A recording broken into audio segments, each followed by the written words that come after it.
अब हम आते हैं दोस्तों स्पेशल प्रोविजंस पे, है ना, कुछ विशिष्ट प्रावधान पे। The most extra ordinary feature of federal arrangement created in India is that many states gate A differential treatment, है ना। We have already noted in the chapter on the legislature that the size and population of each state being different and asymmetric representation is provided in Rajya Sabha. While ensuring minimum representation to each of the smaller states, this arrangement also ensures that larger states should get more representation. तो क्या होता है कि the most extraordinary feature of our federal government, जो हमारे संघीय भारत का जो संघवाद है उसमें सबसे नायाब विशेषता यह है कि इनमें अनेक राज्यों के लिए थोड़ा सा अलग व्यवहार किया जाता है ना।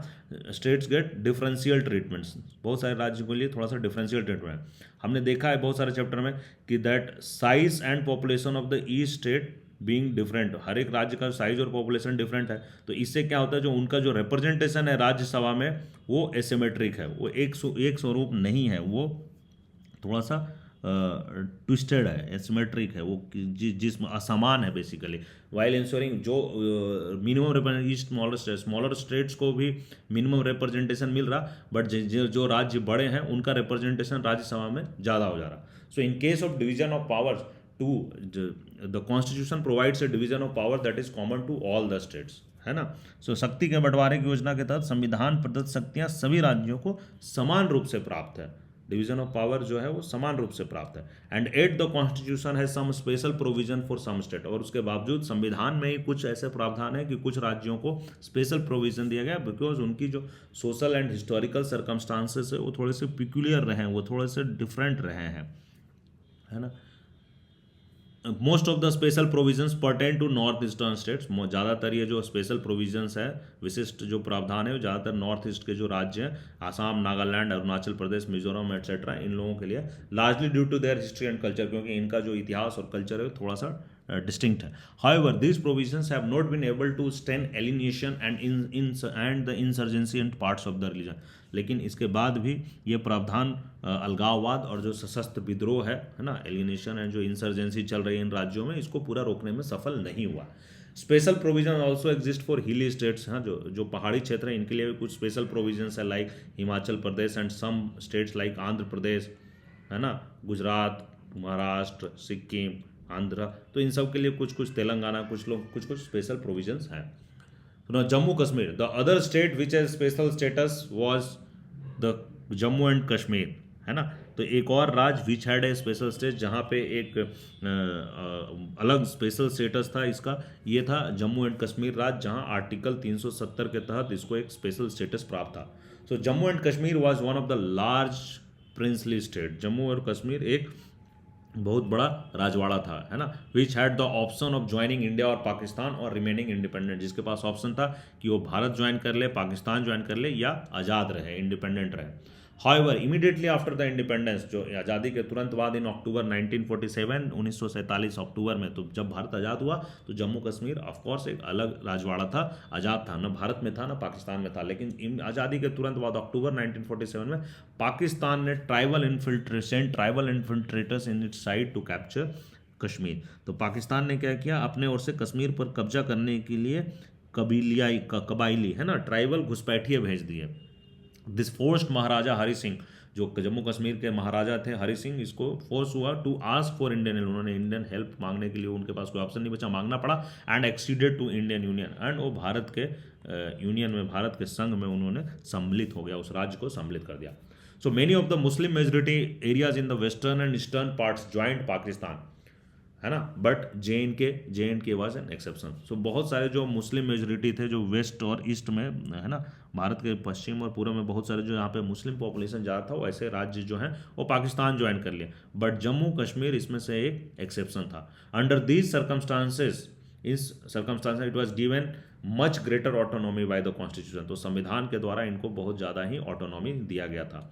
अकॉर्डिंग टू आर्टिकल 370, है ना, अनुच्छेद 370 के तहत, the concurrence of the state was required for making any laws in the matters mentioned in the union and concurrent list।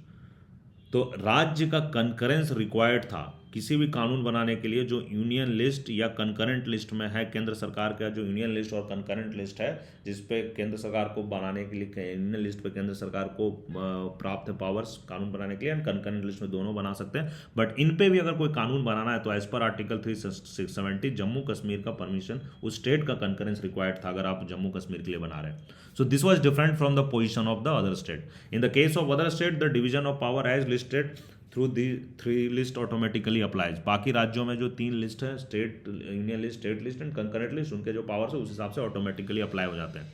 But in case of Jammu and Kashmir the central government had only limited powers and other powers in the union list and concurrent list could be used only with the consent of state government. यहाँ पे powers limited थे central government के, और union list और concurrent list के लिए भी उनको राज्य सरकार का कंकरेंस लेना पड़ता था।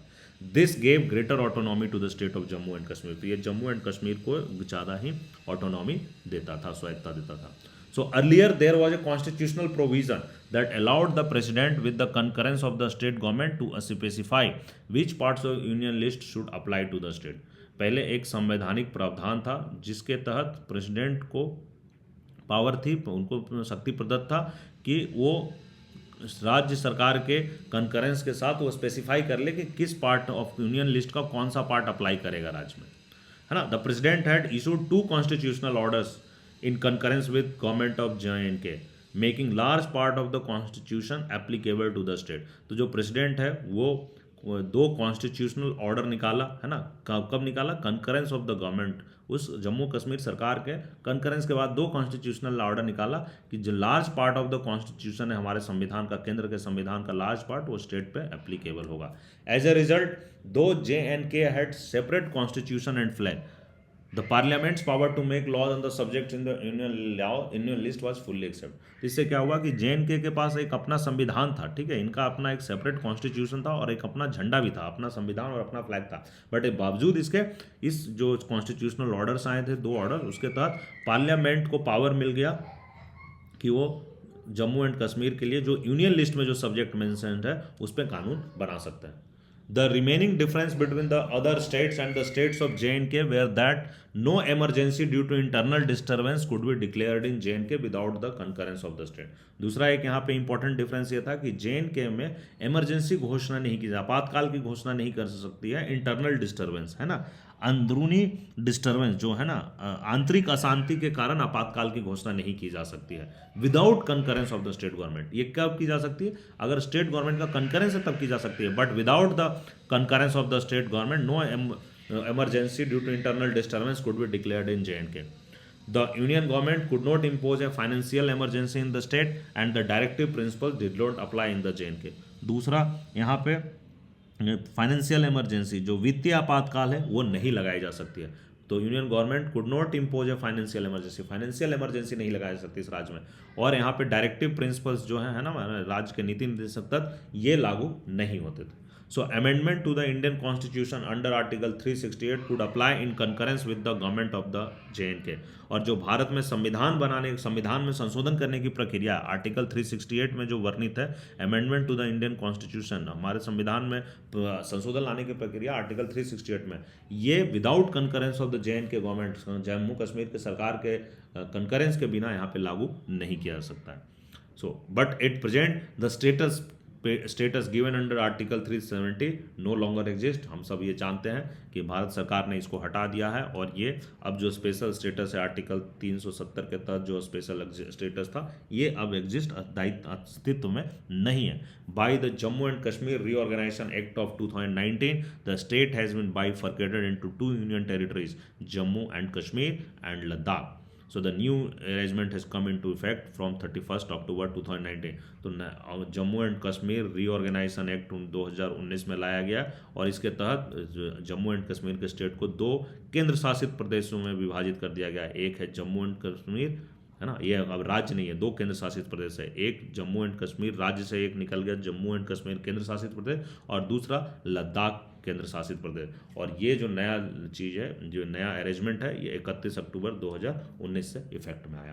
तो ये दोस्तों हमारा फेडरलिज्म जो संघवाद का चैप्टर था, ये पूरा चैप्टर खत्म हो गया है। बहुत इंटरेस्टिंग चैप्टर था, बहुत ही इंटरेस्टिंग से ज़्यादा ये बहुत ही समझने वाला चैप्टर है, क्योंकि भारत के संविधान का बेसिक स्ट्रक्चर है फेडरलिज्म। इसमें states government and central government के बीच में जो पावर का डिस्ट्रीब्यूशन है और वो क्यों है, क्या ज़रूरत है, किस फिलॉसफी से आया, इन सब चीज़ों को इस चैप्टर में मैंने आप लोगों को समझाने का कोशिश किया है। वर्ड टू वर्ड जो चैप्टर का एक एक वर्ड है वो मैं आपको क्लियर करने की कोशिश किया। तो अब हम आते हैं दोस्तों कंक्लूजन पे।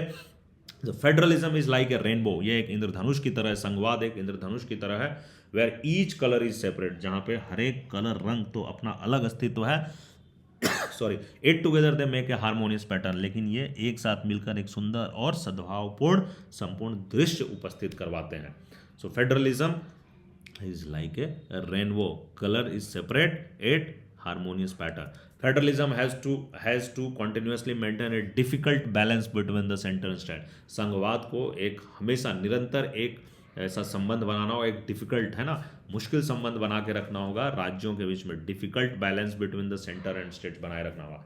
नो लीगल और institutional formula can guarantee the smooth functioning of A federal polity.